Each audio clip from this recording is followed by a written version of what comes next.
All right, good morning, Facebook. So we are here at 14th and Dartmouth in the Valley. We are on the scene of a house fire that started early this morning, but this isn't just a normal house fire here. Officers and firefighters have been here since 4 this morning. They got called out for family members called 911 to say that their house was on fire. And when police got here, they told officers that there was a 15-year-old teenage girl missing from the scene as well. So officers were able to fill us in on exactly what happened. They think that that 15-year-old girl sparked the fire in this house early this morning with her family inside. So it would be her parents and her grandparents inside the house when she sparked the fire early this morning. Police say that they think that this was over a dispute about discipline. We were able to talk to the mom of this teenage girl, and she said obviously that she's not really sure what's going to happen next, but around 4:30 this morning, police did arrest that 15-year-old teenager. Our photographer Nate was the first here on scene this morning. He saw the officers put the handcuffs on that teenager and take her away in the Spokane Valley police car. Police were able to tell us that she is in custody for 1 count of arson and 4 separate counts of attempted murder. Those 4 counts of attempted murder, of course, coming from the 4 separate adults that were inside this house when she set the house on fire. Everyone did get out okay. Police were able to tell us that 2 people ended up in the hospital with minor injuries. The other 2 are okay and not in the hospital. The mom that we've been talking to all morning does have a slight burn on her arm. She said that her husband is in the hospital with burns to his legs and his feet because they went back inside the house to try to stomp out the fire at one point, just kind of in the rush and the panic of everything happening, so that he did sustain some injuries to his feet and legs doing that. They did say, though, that the scariest part about all of this was that the grandpa in this situation was on oxygen, so it took a while to get him out of the house and into safety because their front door access to their house was blocked off by that fire, so they were using windows and back doors to get out and escape the fire. Now, of course, we have major crimes on unit, we have forensics, or major crimes unit on scene, forensics on scene, fire investigators on scene as well. More people going to be coming in to help the investigation as the morning goes on. We have several firefighters still here also, not to put the fire out that was put out hours ago, but obviously this investigation is going to be ongoing because not only is it just a fire and figuring out exactly what happened to lead up to this fire, but it's also a crime scene investigation with obviously some very large counts, attempted murder and arson in the works here. So how's the homeowner doing? What's she doing now? What's her plan? yeah, so now the family that lives here, like I mentioned, so a total of 5 adults, or 5 people living here, 4 adults, 1 teenager. The teenager is in custody. The mom of the teenager has been hanging around all morning. She's been actually waiting for Red Cross to get here and help with assisting them in what to do next, where to go. There's so much damage to the inside of their house at this point that it's not inhabitable. They cannot live here for the time being, so Red Cross is going to come out and help her figure out exactly what's next, get them a place to stay, all of that. But for now, they have 2 dogs as well. She's been walking around her 2 dogs. They're just in a tough spot right now, trying to grapple everything, deal with what's happened, and of course figure out what's next. But at this point, they really don't know. It's a waiting game to figure out what's going to happen with their daughter, of course, who is now booked into the Spokane County Juvenile Detention Center, and then of course with their house and where they're going to be staying. Like I said, her 2 dogs are okay as well. They've been walking around with her all morning, so kind of the good silver lining of this is everyone did get out okay, with just minor injuries, and of course 2 people in the hospital, but police did say that they will be okay. So we'll go, I'm going to pull up the Facebook stream right now, and looks like we've got a lot of comments, so I'm going to go through and answer any questions that I can through these comments. So, yeah, Nate just reminded me, one of the biggest things that the family had trouble with when this fire sparked and they woke up to these flames was that the grandpa was on oxygen, and so they were really nervous about the fire hitting that oxygen tank, and that they had to unconnect him, and it took some time to get all of them out of the house because of that. So some scary circumstances for sure, but they were able to get out and okay. Like I said, if you have any questions, go ahead and comment those. I'm looking through right now to see if there are any. Yeah, it's police. So we've got some people that are just joining us. So I'm going to go ahead and go over everything that happened this morning right now. So for people who are just joining us, we are here at 14th and Dartmouth, where police and fire responded to a house on fire around 4 this morning. When they showed up, there were 4 adults that were in this house, and they said that a 15-year-old girl was missing from the scene. So police eventually were able to find that girl. She came back to the scene about 20 to 30 minutes after that fire started, and after questioning her and going through the initial evidence, they ended up arresting that teenager for 1 count of arson and 4 different counts of attempted murder. Now, those 4 different counts came from the 4 adults that were in the house when she set fire to the house. So she is now booked into Spokane County Juvenile Detention Center, and the family is working to figure out exactly what's next now. Where are we at in the valley? What's closest traffic impacts? Appleway? We're right near Appleway. So we're technically at 14th and Dartmouth right now, but Nate says that we're near Appleway. Do you know what this is right here? It looks like a school. Valley Christian School. Right near Valley Christian School. I can see their football field right here from Dartmouth and 14th, just to give an idea of where we're at right now. It looks like it's an apartment complex. Around it, officers made it sound like this is part of the apartment complex. It looks like it's slightly detached from it. So we're not completely sure kind of the layout of how that is, but they said it's a 2-story house that they were all lucky. The reason they got out is because the fire did not reach the downstairs yet. So they said that they were able to get out because all the bedrooms were downstairs, so they were able to use their windows and such to get out safely. But yeah, again, we've got several fire crews here. We've got several police officers, major crimes unit, forensics here, all on scene working to investigate exactly what happened.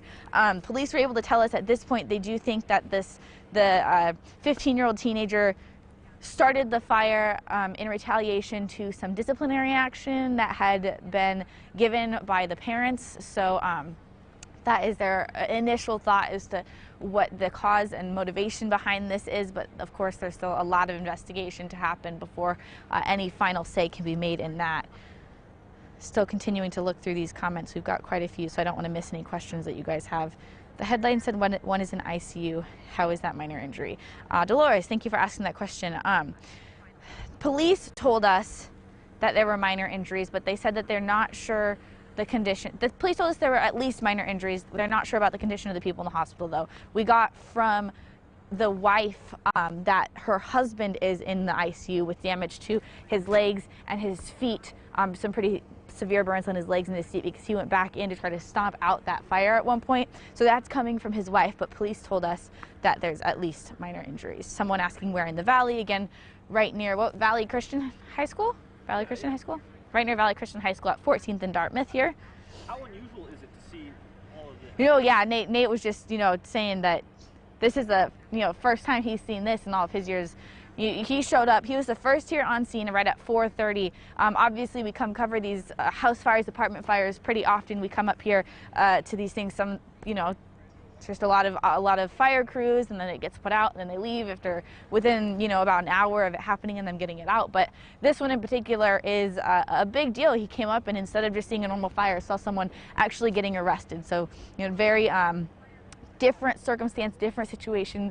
Normally not seeing those forensics and the major crimes unit on scenes of fires like this, but of course because those counts of arson and attempted murder are in this case, that they will take this a lot more seriously. Just scrolling through those comments one more time. Definitely a good amount. So someone asked, I want to know why. Police initials, their thought is that it's all started as a dispute over some disciplinary action that parents took. So that is what their initial thought is.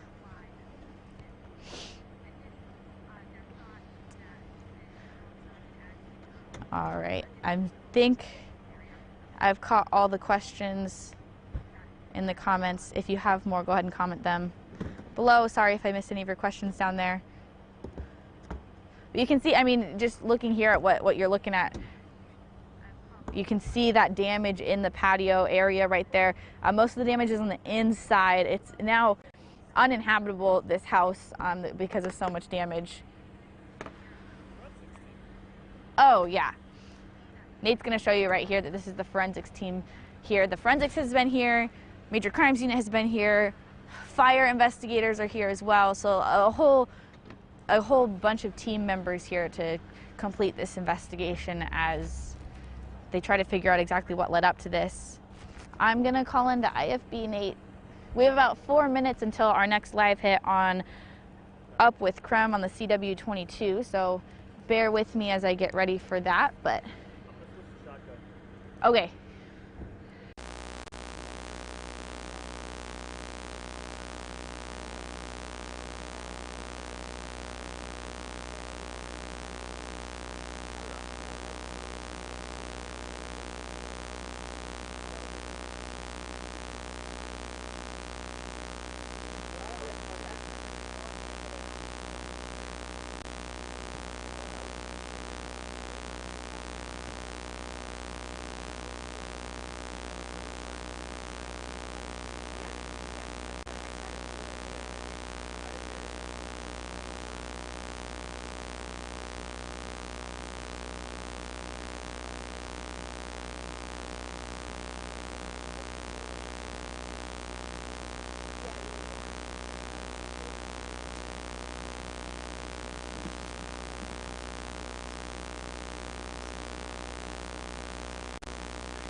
Hello, 1, 2, 3, 4, 5.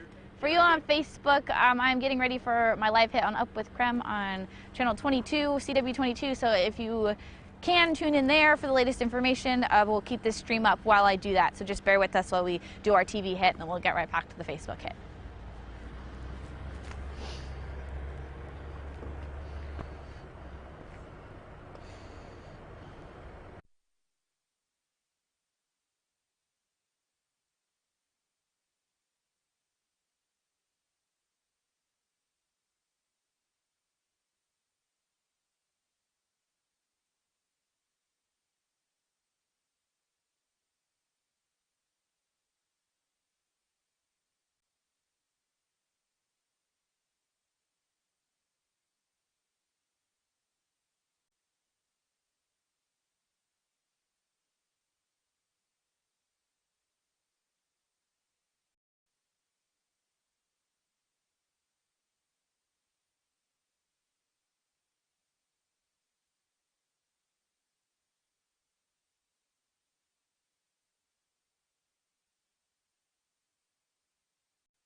Back on wireless mic. Did he just say the SOT? Sorry. No, you didn't say anything about a SOT. He was talking to me then. Sorry, did you say I can use the SOT? Did they tell you 30 seconds? Yeah. Okay. 20 seconds ago. I just got 30. Stand by.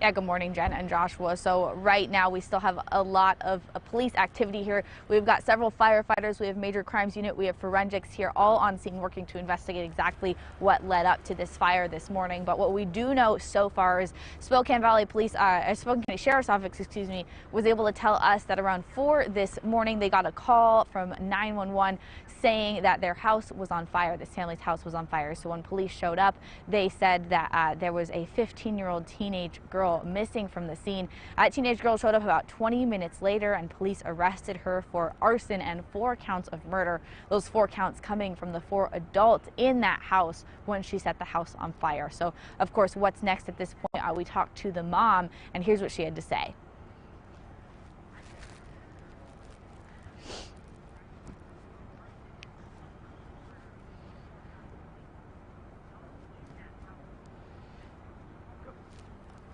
All right, so of course it took a lot to get out of the house. They said that the only reason all of them were able to get out is because all of the bedrooms are on the bottom floor of this house. They had to use windows to get out, and the grandpa was on oxygen, so it took some time to get him unconnected and out safely. But all 4 people did make it out safely and are expected to be okay. 2 people ended up in the hospital, police say, with at least minor injuries. But the mom of this teenage girl says her husband is in the hospital, potentially even in the ICU right now, for burns to his feet and his legs. So we'll make sure to keep you updated with any new information as we get it. Live in Spokane Valley, I'm Nicole Hernandez.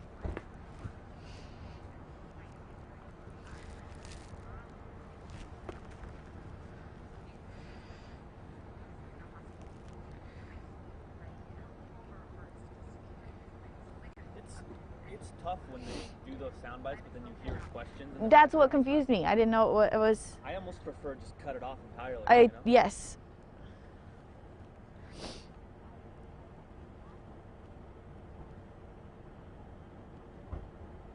I'm gonna keep shooting some VO because I'm guessing we're still on Facebook Live. We're still on Facebook, yeah.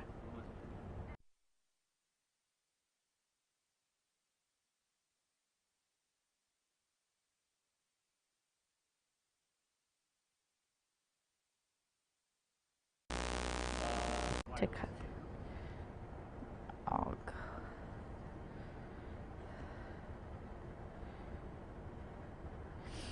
All right, Facebook, thanks for bearing with me while I did that live TV hit, but I do want to go over for anyone who's just joining us on this Facebook stream exactly what we know and what happened this morning in a little bit more detail than I was able to give there.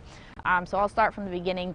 Police were able to tell us that at around 4 this morning they got a call for this house on fire. When they arrived, there were 4 adults that were able to get out of this house, and they said 1 teenage girl was missing from the scene. Now, when police realized that she was missing, of course, they continued their investigation. Firefighters put out the fire, and the 15-year-old showed up about 20 to 30 minutes later back in this area. After talking with her, questioning everybody around, and doing their initial investigation, they did decide to arrest that 15-year-old. So our photographer Nate was here right when that happened. He was the first here on scene at around 4:30 this morning and watched that teenage girl get handcuffed and put into the police car. Now she is in the Spokane County Juvenile Detention Center, and she is booked on 4 counts of attempted murder and arson. Now those 4 different counts are because there were 4 different adults in this house when she decided to set the house on fire. 2 of them being her parents, the other 2 were her grandparents. So they said that the 4 people that had to get out of this house when it started to catch fire said that it was obviously terrifying. They woke up to flames. The only reason they were all able to get out was because their bedrooms were on the bottom floor, so they were able to use windows and such to jump out. One of the biggest struggles with them getting out was the fact that the grandpa is on oxygen, so he's an oxygen tank that he's connected to, so they had to unconnect him from the oxygen and then get him out safely, of course. Luckily, everyone did get out safe and alive from this fire, including the 2 dogs that have been wandering around with the mom for all morning this morning. Police did tell us that 2 people are in the hospital because of this. Police said at least minor injuries. They're not sure exactly the state of the people in the hospital, but when we talked to the wife of the dad of this girl, she said that he is in the ICU right now for burns to his legs and his feet. He did try to go back in and stomp out the fire in the panic and kind of of turmoil of everything. So he did sustain some pretty bad burns on his feet and legs, according to his wife. So she's been walking around all morning, of course, kind of, you know, just really processing everything that's happened. She told us she's not really sure what's next at this point, but she is waiting for the American Red Cross to show up and help her. They are going to work to figure out exactly, you know, a place for them to stay, what's next for them, because this house has so much damage on the inside of it that it will not be inhabitable at this point. So I'm going to pull up the Facebook stream one more time before we go. Make sure I didn't miss any questions here.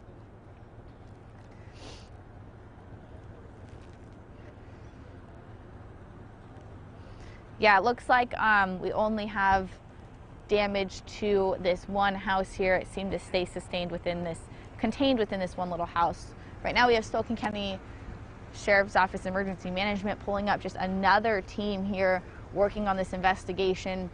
Right now we have, so this car, of course, pulling up. We already have forensics on scene. We have crime unit on scene. We have fire investigators on scene as well. So a lot of work and manpower going into this investigation, and will be for the next few hours. This road here is 14th, right at Dartmouth. That's closed off. We're near Apple Way, so it's really just a small neighborhood street that's going to be closed off at this point. But if you do live in this area, go ahead and try to avoid this spot, because the road is closed and this block will be closed for quite some time as they continue this investigation.